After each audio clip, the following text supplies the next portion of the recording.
kōpai o ngā waiata rongonui o te wā I whakamauritia me te aha I rata te tini me te mano ki te kōpai waiata anthems.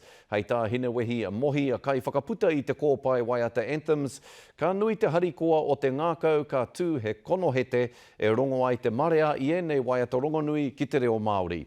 I kōrero ia ki a te Ōkiwa McLean mo te ekenga o te kōpai ki taumata ke atu, arā ki te taumata o te konohete. He kōpai I hauai o nā rongo. Me te aha kua hau ki taumata ke. He tino kaupapa. Kaori au I whakaro mō tērā.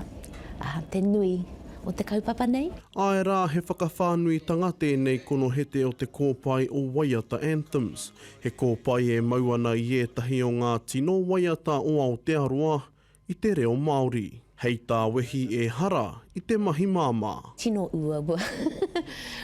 Uaua ake ki wōku whakaaro I te tuatahi, I te timatanga.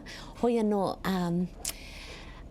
tino waimari ahau nā te mea nā tā Timoti Kāretu I tautoko, I āwhina, I whakamauri, te nuinga o ngā waiata mo te kōpai. Hoi anō he uaua ki te uru atu ngā kupu Māori ki te rangi. Ko te momo pēnei ia 660 rātau ko Drax Project noi ho ētahi. Nā whai anō I eke te kōpai ki te karamatamata o Angitu I te rārangi waiata o te motu. It has been the most rewarding project I've ever worked on because I never realised how important it was and how passionate people were about being able to access te reo Māori in this way.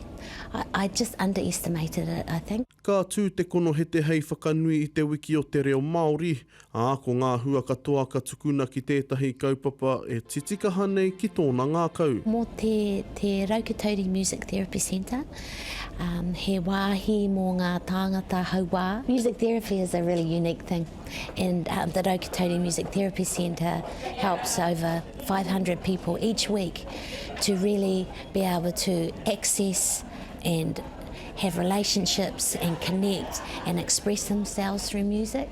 So this concert will really go a long way to supporting the continuation of a beautiful charity that supports people with disabilities. Hei te marama o mahuru tū ai te kaupapa nei ki te Civic I Tāmaki Makaurau.